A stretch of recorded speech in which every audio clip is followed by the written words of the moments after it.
Internationally और globally इन्होंने बहुत अच्छा काम किया और इनकी मुखालिफ फरीक ने, which is the sitting government of Pakistan, has a dismal performance. Pakistan की फॉरेन ऑफिस, पाकिस्तान के फॉरेन मिनिस्टर की परफॉर्मेंस डिसमल है इस कंडीशन के अंदर। डेमोक्रेसी नहीं है जो ये चला रहा है, ये डेमोक्रेसी नहीं है, ये बदमाशी है।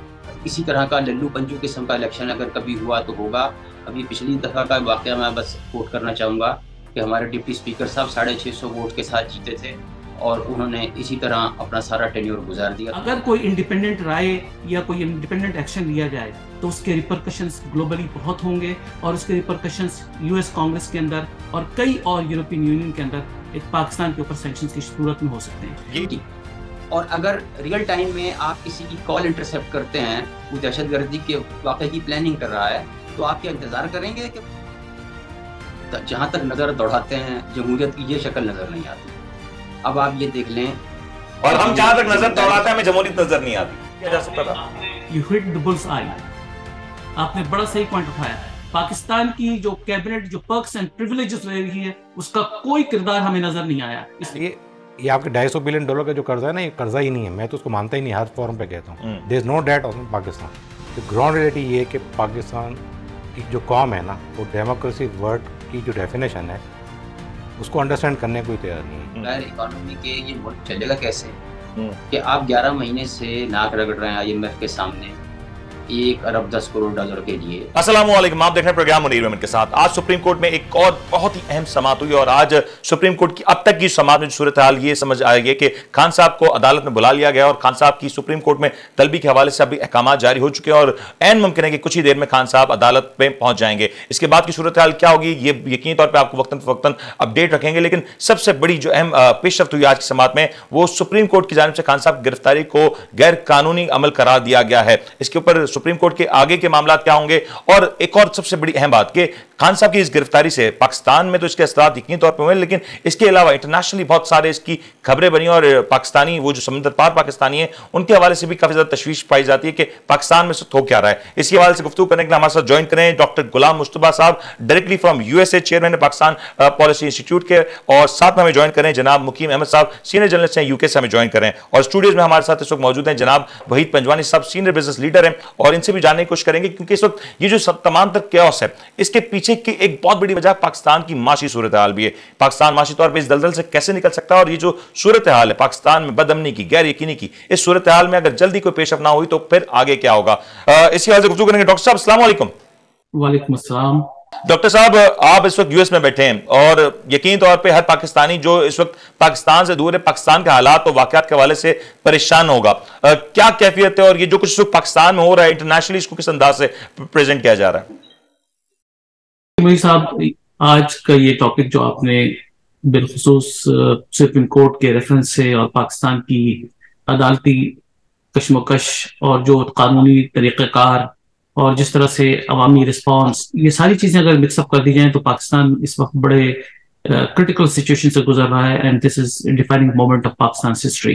अनफॉर्चुनेटली पाकिस्तान की जुडिशियल रिव्यू को अगर इंटरनेशनली या ग्लोबली देखा जाए, we are talking academic, we are not disputing anything here, let this be very clear. Academically speaking Pakistan की जुडिशरी जो है वो one of the least rated है, जिसकी रेटिंग सबसे खराब 5-6 ममालिक में है जो पाकिस्तान की जुडिशरी की अब तक की परफॉर्मेंस है।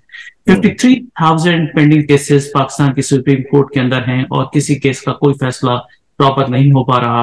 और हम पाकिस्तान ओवरसीज पाकिस्तानी बैठे हुए ये देखते हैं कि supreme court of the United states, federal court of the US, यहाँ के फैसले जिस तरह से होते हैं उसकी तरफ हमने कोई कदम अपनी इंप्रूवमेंट की तरफ नहीं बढ़ाया। जुडिशियल लीडरशिप चेंज होती रही वक्तन फवक्तन, लेकिन किसी किस्म की इंप्रूवमेंट नहीं हुई, पाकिस्तान मजीद डिक्लाइन की तरफ जाता रहा। ये तो एक बुनियादी चीज है। दूसरी चीज ये कि पाकिस्तान का पॉलिटिकल टर्मोइल जो इस वक्त हुआ है, जिस किस्म की चीजें हुई हैं उसमें रिपीट करने की यकीनन जरूरत नहीं है, it's a waste of time. लेकिन कोर कमांडर हाउस पे और जो कुछ पाकिस्तान फौज के खिलाफ जिस तरह की हुल्लड़बाजी हुई और जो कुछ होता रहा, this is totally unacceptable for Pakistanis living within Pakistan and for Pakistanis living outside of Pakistan. मैं समझता हूँ, मैं इसको सिर्फ चंद अल्फाज में कह सकता हूँ कि it was a mutiny against the defense forces of Pakistan which totally failed। और अगर इस वक्त सुप्रीम कोर्ट कोई इस किस्म की मूव लेती है कानून के दायरे में रहते हुए जिस मूव का मतलब पाकिस्तान की नेशनल सिक्योरिटी के चैलेंजेस हैं, तो मेरा ख्याल है कि इट विल बी अलार्मिंग। अगर 9/11 की हिस्ट्री को देखा जाए तो 9/11 के अंदर freedom of expression rights, freedom of press, first amendment right of the United states which is the basic fundamental right in any active democracy, उसको सप्लैंड किया नेशनल सिक्योरिटी ने। National security comes first, democracy comes next. दुनिया के अंदर जितनी चीजें होती रही, जहां पे बहुत सारे ऐसे मामलात रहे जहां नेशनल सिक्योरिटी का ख्याल रखा गया, अगर आप देखें बांग्लादेश के अंदर coup हुआ 1975 के अंदर, पहले फनकार मुश्ताक ने coup किया, उसके बाद नेक्स्ट coup हुआ नवंबर 3 के अंदर खालिद मुश्ताक ने किया, फिर 1981 के अंदर जियाउर रहमान ने coup किया, 1982 के अंदर फिर एक्शंस हुए मिलिट्री बांग्लादेश फोर्सेस के, इसी तरह बेलीज के अंदर फेल्ड coup हुआ 1984 के अंदर, इसी तरह इजिप्ट के अंदर मोर्सी के खिलाफ एक सक्सेसफुल coup हुआ। तो आप अगर इस पूरी हिस्ट्री को उठाकर देखिए, ग्रीस के अंदर 1975 में फेल्ड coup हुआ, जॉर्डन के अंदर 1921 के अंदर फेल्ड coup हुआ against this sitting king of Jordan, Libya के अंदर 2016 के अंदर हुआ, श्रीलंका के अंदर Christian members of the military ने 1962 में फेल्ड अटेम्प्ट किया। और मैं समझता हूं कि यहाँ पर कहीं ना कहीं कुछ चीजें बहुत डीप हैं, इतनी सिंपल नहीं है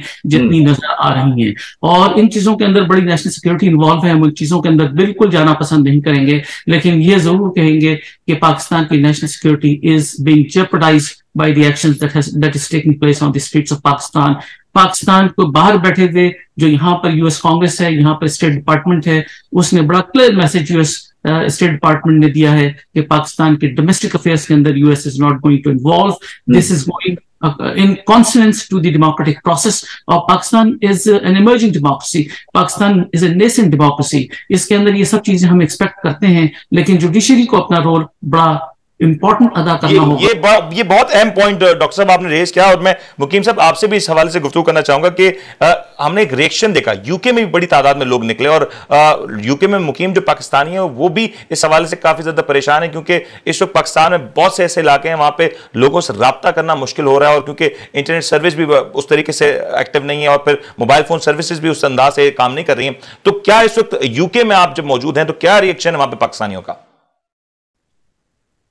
देखिए जी, मिक्स रिएक्शन है। एक, लोग ये दुख का इजहार कर रहे हैं जी कि एक मकबूल लीडर को पकड़ लिया।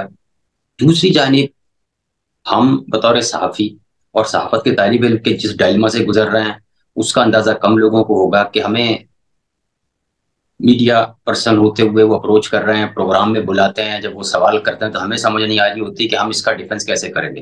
हम कैसे उन्हें ये बताएंगे कि हम वो अजीब कौम है जो घर को आग लगा के आतिशबाजी का मुजाहरा करती है, हम वो दुनिया की अजीम कौम है कि जो अपने ही दिफाई इदारों पे हमलावर हो जाती है, और किसी एक फर्द वाहिद के साथ या 2-3 अशखास के साथ हमारी कोई मुखासमत होगी तो हम जिस इदारे से वो मुतल्लिक होगा उसकी जड़ें हिलाने पे तुल जाएंगे। अब इस सारे रिएक्शन को आप कैसे डिफेंड कर सकते हैं कि दुनिया भर में, डॉक्टर साहब ने एक तफसील बताई कि कितने coup हुए, लेकिन किसी coup में ऐसा नहीं हुआ कि वो बिला वजह जनरल पब्लिक जो है जाके आर्मी हेडक्वार्टर में घुस जाए, या जाके जो मुल्क की सुप्रीम इंटेलिजेंस एजेंसी है उसके दफातर पे हमला कर दे, और या कमांडर्स के घरों पे जाके आग लगा दे। मतलब इसकी कोई जस्टिफिकेशन कोई तो इंसान दे नहीं सकता।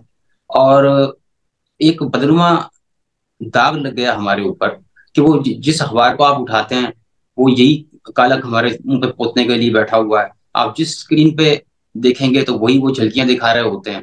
किसी को इजहार आज़ादी की तकलीफ है, किसी को मकबूल लीडर की गिरफ्तारी पसंद नहीं आ रही, और कोई हमें बनाना रिपब्लिक से तशबीह दे रहा है। फिर वो मुआशी जो मसले हैं वो उसको भी हाईलाइट किया जा रहा है कि जिस वक्त टेक्निकली हम डिफॉल्ट कर चुके हैं, और हमारे यहाँ ये है कि मतलब किसी को परवाह नहीं है कि मुल्क इसके नतीजे में कहाँ जाके एंड अप होगा, हमारी इकोनॉमी का क्या बनेगा, और बगैर इकोनॉमी के ये मुल्क चलेगा कैसे। कि आप 11 महीने से नाक रगड़ रहे हैं IMF के सामने 1 अरब 10 करोड़ डॉलर के लिए, और कासाए गद्दाई लेके अपने दोस्तों के यहाँ फरियाद लिए जा रहे हैं, और हमारा हाल ये है कि वो जिस झोली में 100 छेद हुए वो उसको क्या हम फैलाएं और क्या दिखाएं। तो ये एक अजीब मखमसे में हम फंस गए हैं कि हम ना किसी को मुतमईन कर पाते हैं, ना इसकी कोई तौजीह पेश कर सकते हैं और ना ही इसको जस्टिफाई कर सकते हैं। ये मुकीम साहब आपका ये पॉइंट वैलिड है। इसी पॉइंट से एक बात मेरे जहन में भी आई कि हमारे मुल्क में या हमारे माशरे में एक चीज बड़ी राइज है कि जब हम किसी से मोहब्बत करते हैं तो इस अंदाज में करते हैं कि उसका स्याह भी सफेद नजर आता है, और जब हम किसी से नफरत करते हैं तो ये भी हमारा ही अंदाज है कि उसका सफेद भी हमें स्याही नजर आता है। कोशिश करें हर चीज का एक पैमाना वाजे कर दें, उसमें अपने जाती मामलात या अपनी जात को अलहदा करके जब आप फैसला करेंगे तो यकीन तो आप एक बेहतर फैसला कर सकेंगे। लेकिन वही सब ये जो आप गुफ्तगू सुन रहे हैं, डॉक्टर साहब ने बिल्कुल सही फरमाया कि दुनिया में इस तरह की बहुत से मामलात हैं, तारीख के हवाले से गवाह है। इस वक्त जो पाकिस्तान में हुआ या जो कुछ इस वक्त कोशिश की जा रही है, और स्पेशली आप इंटरनेशनल मीडिया से काफी ज्यादा वाकिफ है, जिस अंदाज से पाकिस्तान की जगहसाई हो रही है, ये ना होता तो क्या बेहतर था, ये ना होता तो कितना ही अच्छा होता। इस वक्त हमें पॉजिटिव न्यूज की जरूरत थी, हमें माशी हालात को बेहतर करने की जरूरत थी। हर तरफ नेगेटिविटी नजर आए। Thank you Munir inviting for me in this forum. इससे पहले भी हमारी काफ़ी बातें होती रही हैं, कैजुअल भी होती हैं, फॉर्मल्स भी हैं, आपके प्लेटफॉर्म पे भी हम आए, डिफरेंट फॉर्म पे सब फिक्रमंद है। सबसे बड़ा अलमिया जो है ना पाकिस्तान का, आप इसको जितनी भी इंटरनेशनल स्टडीज़ कर लो ना, कि ग्राउंड रियलिटी ये है कि पाकिस्तान की जो कौम है ना, वो डेमोक्रेसी वर्ड की जो डेफिनेशन है उसको अंडरस्टैंड करने को ही तैयार नहीं है। ये डेमोक्रेसी को समझते हैं कि अगर मेरी पार्टी आ गई तो मैं किसी पावर में आ जाऊंगा, अगली पार्टी बोलती है अगर मैं अपोजिशन में चला गया तो मेरे इख्तियार खत्म हो जाएंगे। इनको पहले डेमोक्रेसी पढ़ाई तो जाए। मैं तो ये कहता हूँ कि हाई स्कूल लेवल पे एथिक्स और डेमोक्रेसी पहले अंडरस्टैंड कराई जाए, एक इस पे सेमिनार्स कराए जाए, न्यूज़ ब्रेनस्टॉर्मिंग होनी चाहिए। आप ये देखो ना, आपको भी मैं शिकायत करूँगा, आपको अभी जो हमें पेश करोगे, व्यूअरशिप जो उसको देखेगी वो हमारी इस स्टडीज को कैसे अंडरस्टैंड करेगा आम आदमी। आम आदमी को तो टैक्स भरने पे एतराज़ है इस मुल्क में। वो कहते हैं मैं टैक्स क्यों भरूं, जो टैक्स भरता है बोलता है मेरा टैक्स का बेनिफिट नहीं है। अब इकोनॉमिक पे आओगे तो ठीक है ना, ये माशरा अभी तक एजुकेट नहीं है बहुत सारी चीज़ों में। अब सोने पे सुहागा, अब इतना बड़ा डेमोक्रेटिक चैप्टर उठा के हम ले आए, फिर इनको ये पता डेमोक्रेसी है क्या चीज़, किस भला का नाम है ये। और सबसे बड़ा आलमी ये कि जितनी भी हमारी लीडरशिप है ना, मैं इस लीडरशिप को फेलोशिप कहता हूँ, क्योंकि इन लीडरशिप से हमें कोई फ़ायदा नहीं हुआ है। ये डेमोक्रेटिक सिस्टम को अंडरस्टैंड ही नहीं कर पाए, ना इन्होंने अपने कारकुनों को एजुकेट किया। ये खुद अपनी पार्टीज में डेमोक्रेटिक नहीं है, अपने मयार में डेमोक्रेटिक। असल में सबसे बड़ा मसला ये कि हमें ये समझना पड़ेगा, are they eligible to run the democratic system for Pakistan. मैं तो नहीं समझता, कोई भी रिस्पॉन्सिबल नहीं है इस वक्त, कोई नजर नहीं, हमें तो नज़र भी नहीं आ रहा कोई। तो अगर इसको चलना कैसे, कोड को या आइन में इसकी एलिब्रेशन की जाए, स्टूडेंट्स को पढ़ाया जाए। आप सोशल मीडिया पे देखा एक हंगामा हुआ है, इतने पढ़े लिखे लोग हैं जो जिस तरह के रिमार्क्स कर रहे हैं, अब देखो शर्म आती है हमें तो सोशल मीडिया क्विट करने को दिल कर रहा है। क्विट करते तो पता नहीं चलेगा, इसला कौन करेगा। पहले आप ये पता है इकोनॉमी की बात करते हैं तो काउंटर करते हैं, अगर आप इतना काउंटर उस पर एक्टिव हो, अंडरस्टैंड करते हो, तो come in front and help us. Solution नहीं कोई देता इस मुल्क में। सबसे क्रिटिसिज्म में हम सबसे आगे हैं। ये मुल्क जो है ना क्रिटिसाइज करने के लिए ही पैदा हुआ है, पूरा माइंड सेट क्रिटिसाइज हो गया, कहीं पॉजिटिव है ही नहीं। मैं हर फोरम पे कहता हूँ ये मुल्क बना किस बुनियाद पे था, एक कम्युनिटी बेस पे बना था, ना इसके पास पैसा था, ना ऐसा जंग लड़ी थी, हाथ में हाथ डाल के चल पड़े कारवां बना के, मुल्क बना, मुल्क चलाया। मुल्क तोड़ने के लिए इतनी ताकत की जा रही है, भूल गए कुर्बानियां क्या है इस मुल्क की, भूल जाते हैं। ये बड़ा अहम नुकता है कि मुल्क तोड़ने के लिए बड़ी सारी कुव्वतें एक जाएं, लेकिन मुल्क जोड़ने के लिए एक भी कोई नजर नहीं आ रहा। आप इदारों की बात करते हैं, आप एक शॉप नहीं बना सकते जो क्रिटिसाइज करते हैं, एक कंपनी चला के तो दिखाओ। तो इदारे हमारी रिस्पेक्ट हैं सारे, चाहे हमारे ब्यूरोक्रेटिक सेटअप हो, हमारा फोर्सेस का सेटअप है, या हमारा जुडिशरी है। ये आप जाके नए दुनिया में नए मुल्कों से पूछो, ये सिस्टम बनाने के लिए ये आपके $250 बिलियन का जो कर्जा है ना, ये कर्जा ही नहीं है। मैं तो उसको मानता ही नहीं, हर फॉर्म पे कहता हूँ there is no date on Pakistan. ये तो एक अलग डिबेट है, लेकिन जो हमारा जो सिस्टम बना हुआ है उसकी जो वर्थ है वो बहुत ज़्यादा है।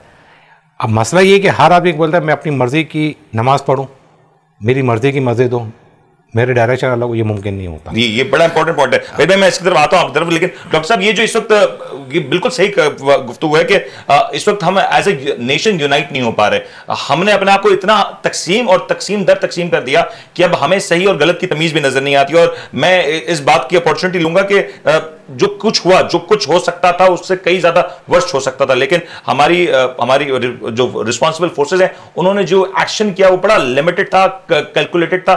इस वजह से शायद हमें बड़ा नुकसान होने से हम बच गए। लेकिन डॉक्टर साहब, इस वक्त जो कुछ हो रहा है, अभी जो इतलात हैं कि ऐन मुमकिन है कि खान साहब को शायद सुप्रीम कोर्ट से कुछ रिलीफ मिल जाए और खान साहब की रिहाई भी हो जाए, लेकिन इसके बाद क्या होगा? अगर मैं खान साहब की रिहाई हो जाती है या नहीं होती, व्हाट्स नेक्स्ट? क्योंकि मुल्क को तो आगे चलना है, ये कोई फर्द वाहिद की गुफ्तगू नहीं हो रही है, कोई फर्द वाहिद का मुल्क तो है नहीं।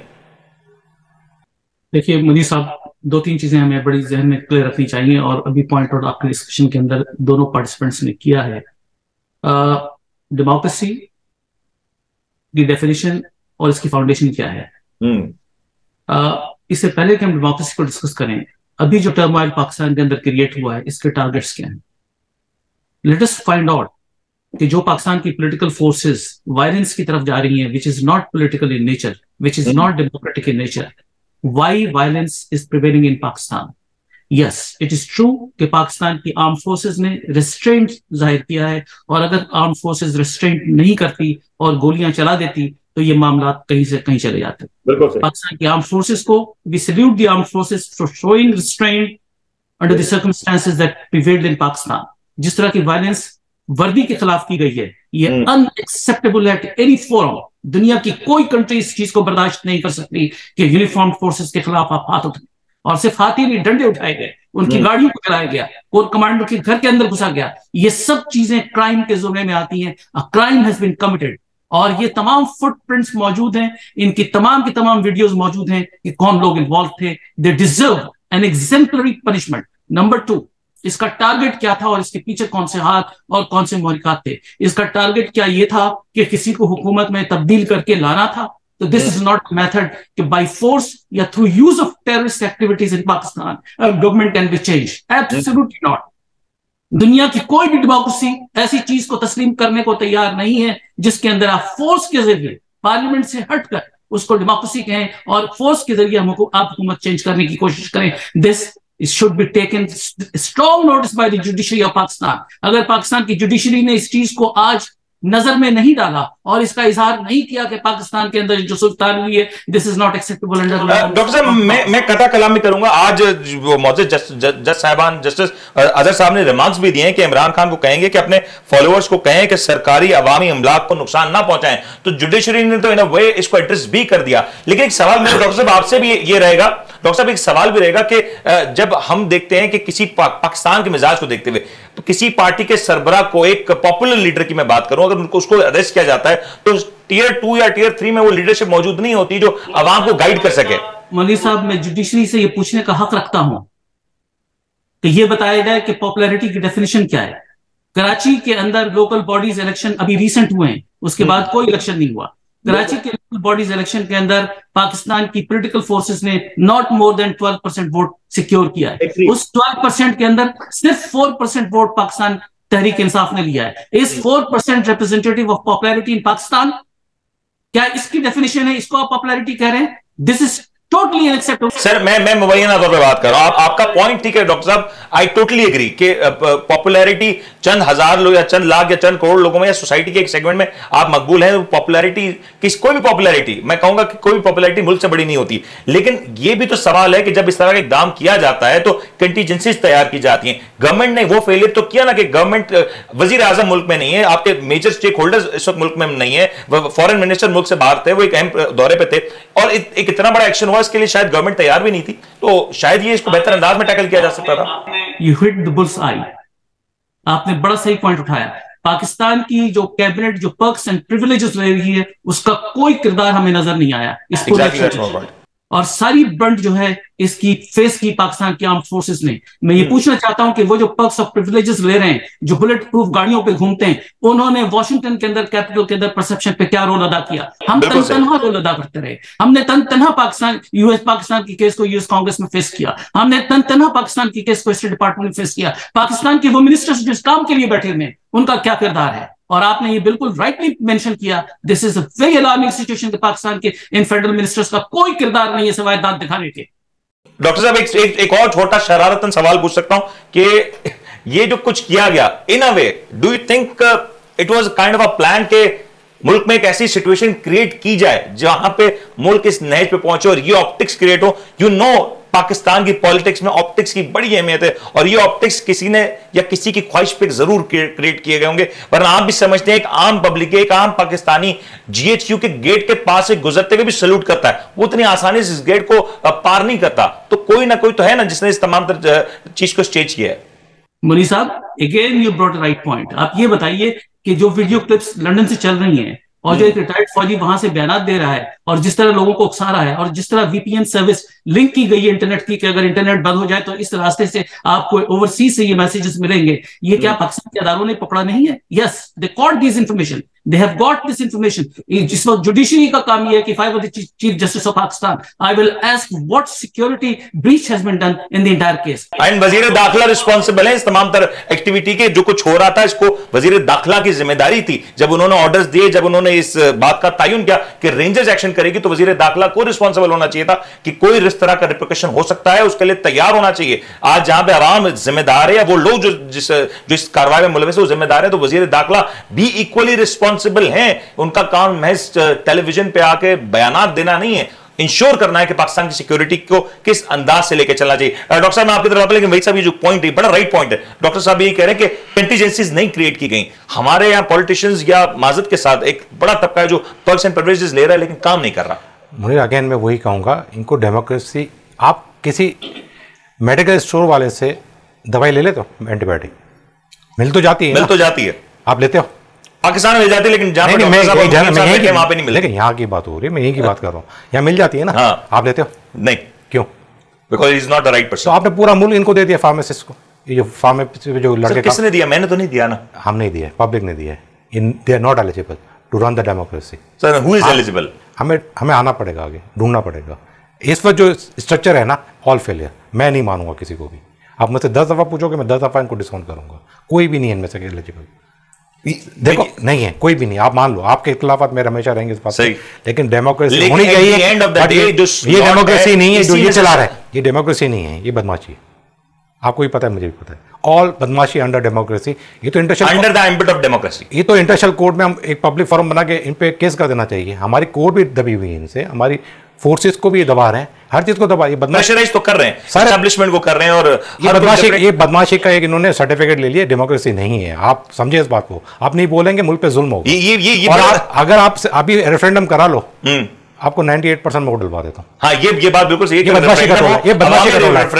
अवाम नहीं है हमारी ऐसी, हम लोग ऐसे नहीं है ना, कारोबारी लोग ऐसे। कोई इस चीज को अच्छा नहीं कह रहा। ये कोई पढ़ा लिखा एकदम नहीं है किसी तरफ से भी। आप इनके शोज में देखो, इनकी नफरत है तो देखो एक दूसरे से।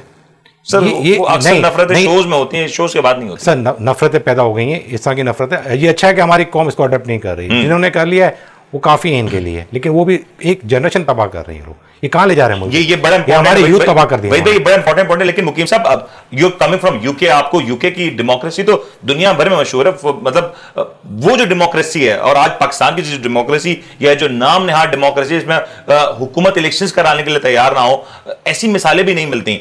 हमने तो कहीं ना कहीं तमाम तरह इस तरह के मामला को उस नहज पे लेके गए कि अवाम भी अब दिल बर्दाश्ता है और अवाम भी सवाल पूछने पे हक बजाने पे कि आखिर ये सब हो क्यों रहा है। इज इट ऐसा कोई आपने मिसाल देखी दुनिया की इस तरह की डेमोक्रेसीज में?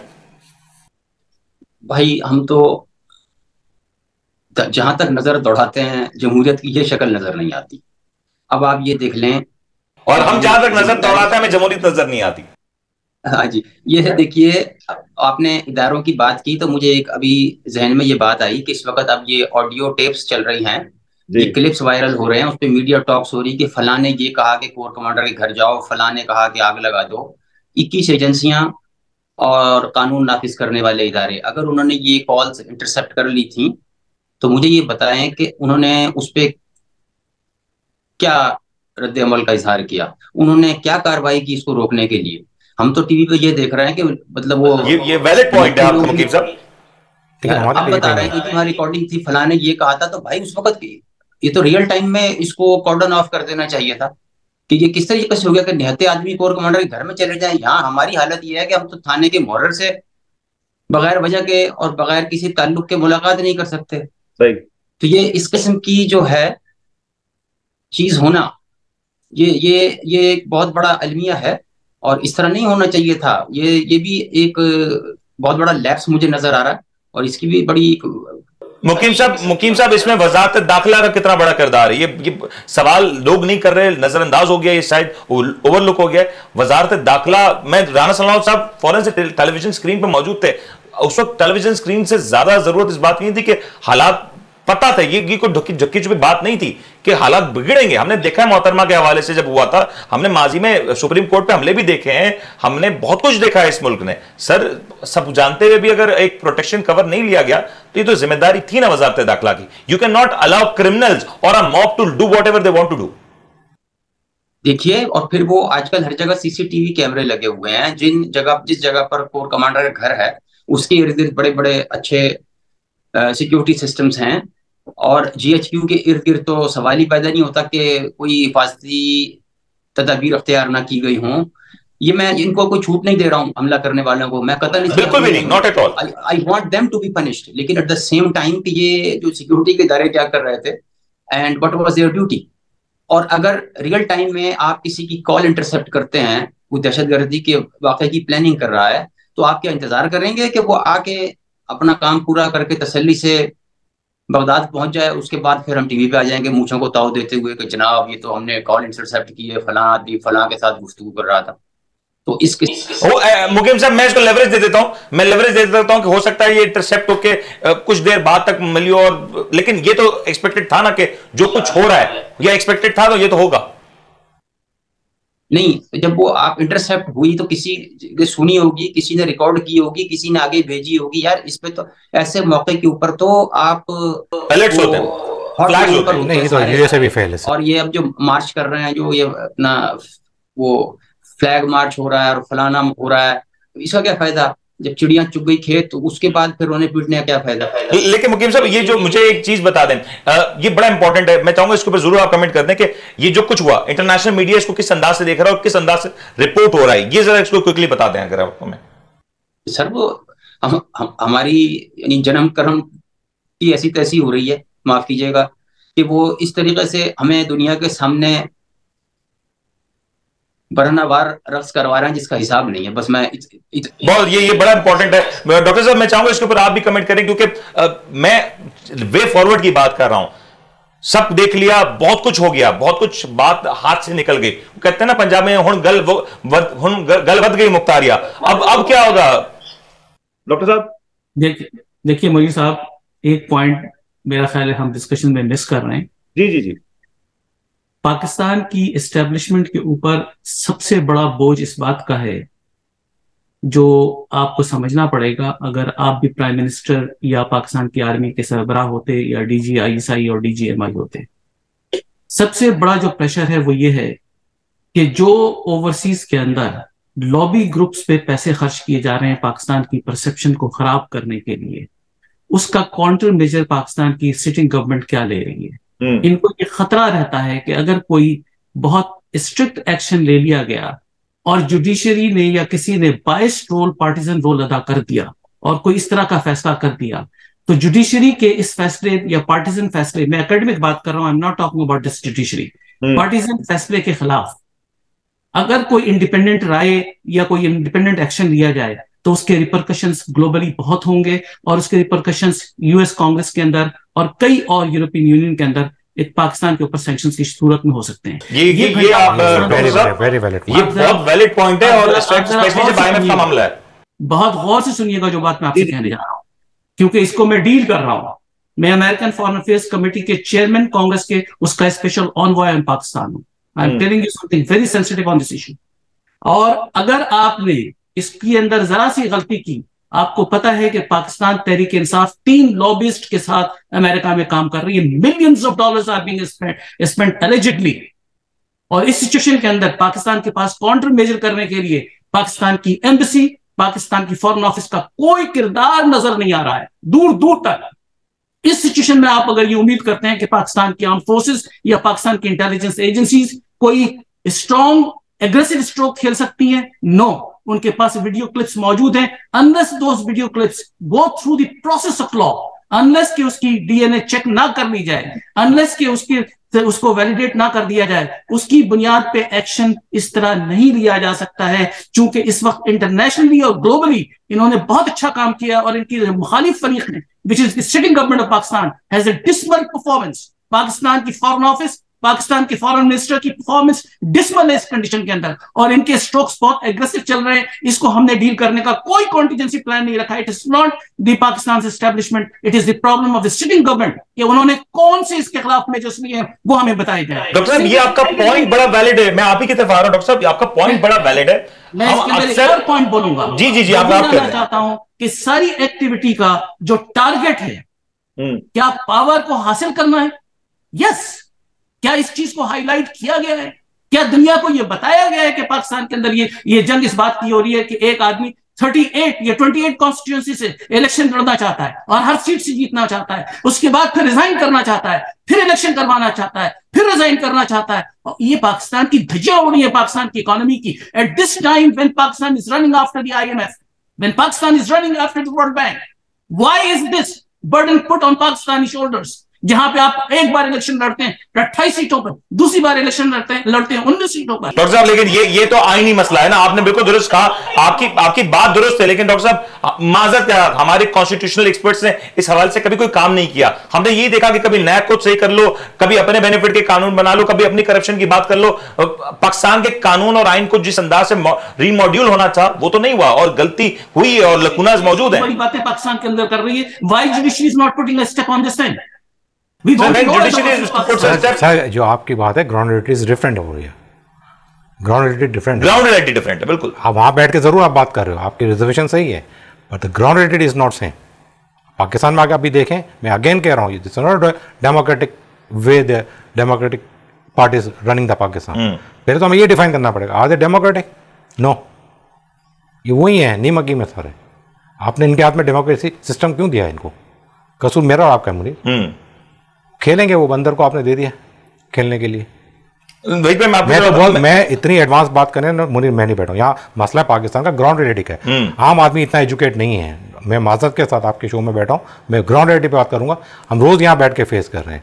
ये जितने भी आप इनको फॉर्मेशन या इनकी ट्रेनिंग दे रहे हो ना, क्यों दे रहे हो भाई? इनको क्यों सेंस दे रहे हो? इनको डिस्क्वालीफाई करें सबको। मैं तो कहता हूँ सबको डिस्क्वालीफाई करें। वाई वी आर वेटिंग कि ये अच्छे हो जाएंगे और हमारे लिए अच्छा करेंगे? उम्मीद पे दुनिया का है नहीं, उम्मीद इन पे ना रखें आप, उम्मीद अल्लाह पे रखने की बात है। दुनिया अल्लाह के साथ मुंसलिक है। मैं डॉक्टर साहब से फाइनल कमेंट ले लूं, मैं आपकी तरफ आता हूं, लेकिन डॉक्टर साहब मुझे क्लोजिंग रिमार्क्स दे दें। आपने बिल्कुल सही पॉइंट किया कि हमें काफी काम करना है, हमारे लेजिस्लेशन में बहुत कुछ होना है, बहुत कुछ हमारे इस वक्त इंटरनेशनली भी देखा जा रहा है, और खुदा ना करे आप जिस अंदाज से बात कर रहे हैं कि आलमी दुनिया की जिस अंदाज से नजरें पाकिस्तान में, मैं कहूंगा बुरी नजरें भी हैं, वो भी कोई ढकी छुपी बात नहीं है। तो we do not have a way forward right now. और फॉरेन पॉलिसी का तो आपने वैसी शाखसाना बयान कर दिया। देखिए मुनीर साहब, कट इट शॉर्ट जी, पाकिस्तान के अंदर रूल ऑफ लॉ मिसिंग है। अगर मैं पाकिस्तान का चीफ जस्टिस होता तो पाकिस्तान की डेमोक्रेसी को सही रास्ते पर लाता। जॉर्जिया स्टेट के अंदर इलेक्शंस हुए हैं अब से 3-4 महीने पहले, उसके अंदर कैंडिडेट, जीतने वाले कैंडिडेट ने 40% से नीचे वोट लिया। It has gone through rerun, दोबारा इलेक्शन कराया गया, दोबारा इलेक्शन के प्रोसेस से गुजरना पड़ा। डॉक्टर साहब, रूल ऑफ लॉ मिसिंग है, लॉ मिसिंग है? रूल ऑफ लॉ मिसिंग है। लॉ तो एग्जिस्ट करता है, बुक्स तो एग्जिस्ट करती हैं। आप किसी भी लॉ को ले आइए, किसी लॉ की बुक को ले आइए, इंप्लीमेंट तो करें आप। बिल्कुल सही। तो दूसरी चीज ये कि किसी भी डेमोक्रेसी में जहां पे वाइब्रेंट डेमोक्रेसी है, 40% या 30% से नीचे किसी कैंडिडेट को वोट मिलता है, इट्स नॉट एक्सेप्टेबल। ये बड़ा वैलिड पॉइंट है कि वोटर टर्नआउट, वोटर रेशो को भी किसी ना किसी तौर पे बेंचमार्क किया जाना चाहिए। जी, इसका मकसद ये हुआ कि पाकिस्तान की 90% अवाम इस पॉलिटिकल प्रोसेस से, इस डेमोक्रेटिक प्रोसेस से डिसएनफ्रेंचाइज्ड है। If the people of Pakistan are not participating in the electoral process, then there is no representative government in Pakistan. Doctor साहब, आपका पॉइंट आ गया मुझे। मैं आपको आपकी तरफ आ रहा हूं। मुझे मुकीम साहब से फाइनल कमेंट लेने दें। मुकीम साहब, ये जो डॉक्टर साहब ने गुफ्तगू की है, राइटली पॉइंटेड आउट है कि हमारे यहाँ एरियाज में इश्यूज हैं, उनको हाईलाइट करना है, उनको रेक्टिफाई करना है। लेकिन अब जो बात निकल चुकी है, अब जो बात हाथ से बढ़ चुकी है, उसका क्या किया जाएगा? इस सबको कौन समेटेगा? अब तो वक्त गुजर चुका। जी, बजा फरमाया कि अगर हम इसको यानी भूलना भी चाहें तो ये इतनी जल्दी अब ये दाग मिटेगा नहीं। और अभी तो ये सिलसिला चल रहा है। ये चूंकि इंटरनेट की पाबंदी की वजह से खबरें नहीं आ रही हैं। KPK में, वो पेशावर में रेडियो पाकिस्तान की बिल्डिंग पे आज फिर वो हमला किया है और आग लगाई है, धुआं वहां से उठ रहा है और क्लिप्स आ रहे हैं। और तो अभी तो खत्म नहीं हुआ सिलसिला, और अभी अभी इस्लामाबाद की सड़कों पे फौज मार्च कर रही है, और अभी कोई पता नहीं क्या फैसला आएगा और नतीजा क्या होगा, रिएक्शन क्या होगा पब्लिक का। तो ये इसमें पहली बात यह है कि जो हमारी क़यादत है उसको बड़ा क्लियर मैसेज अपने फॉलोवर्स को देना चाहिए कि अगर आप एहतजाज करना चाहते हैं, पुरअमन एहतजाज करें जो दुनिया में जिसकी कोई यानी एक्सेप्टेबिलिटी भी हो और उसमें कोई जान भी हो, आपके मौक़िफ़ की भी पजीराई हो। अब ये इस किस्म की पागलपन करके अपने घर को आग लगा के हाथ सेकने से तो कुछ नहीं होगा। और दूसरा, जहां तक आपने ये जो इंतखाबी कवानीन का भी जिक्र किया, इस पे बहुत सारा काम होना बाकी था। अब चूंकि ये हालात उस नहज पे पहुंच गए हैं जहां कोई सियासी पार्टी या सियासी मुखालिफ एक दूसरे के साथ ना बैठ के राजी हैं ना बात करके राजी हैं, तो ये इसी तरह का लल्लू पंजू किस्म का इलेक्शन अगर कभी हुआ तो होगा।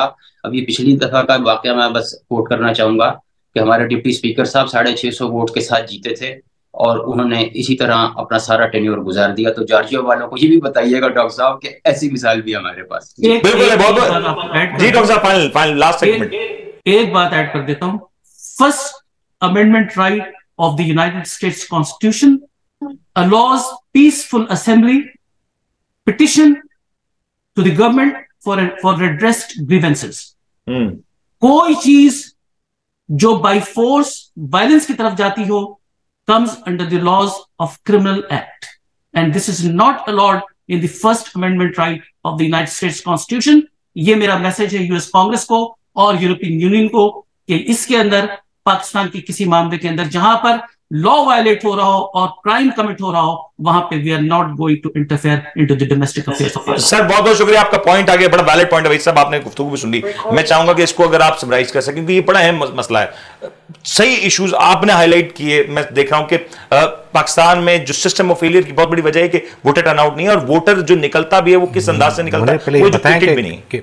मुझे लेमैन जवाब दे। हाँ, मैं तो लेमैन पूछ रहा हूँ, ना मुझे कारोबार आता है ना मैं पढ़ा लिखा हूं। डेमोक्रेसी के फर्ज हैं हम पे,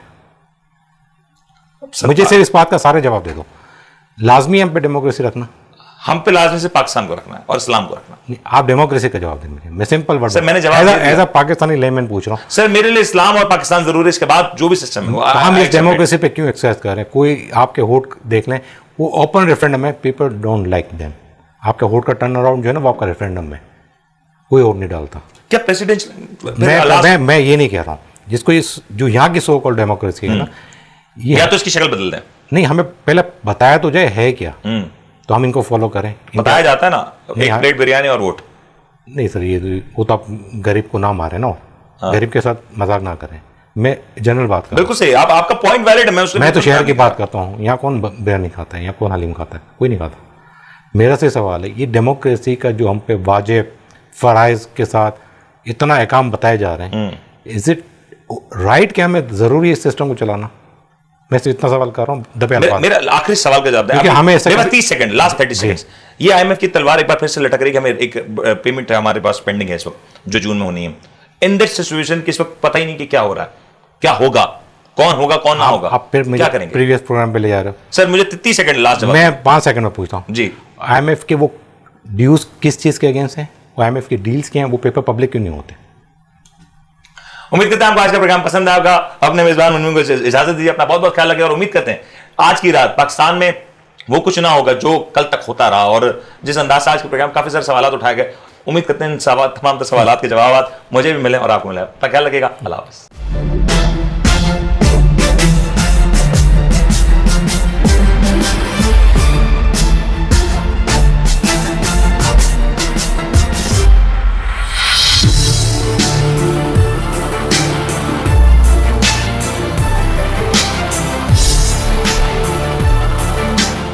आप देख रहे हैं the daily show with Munir Memon.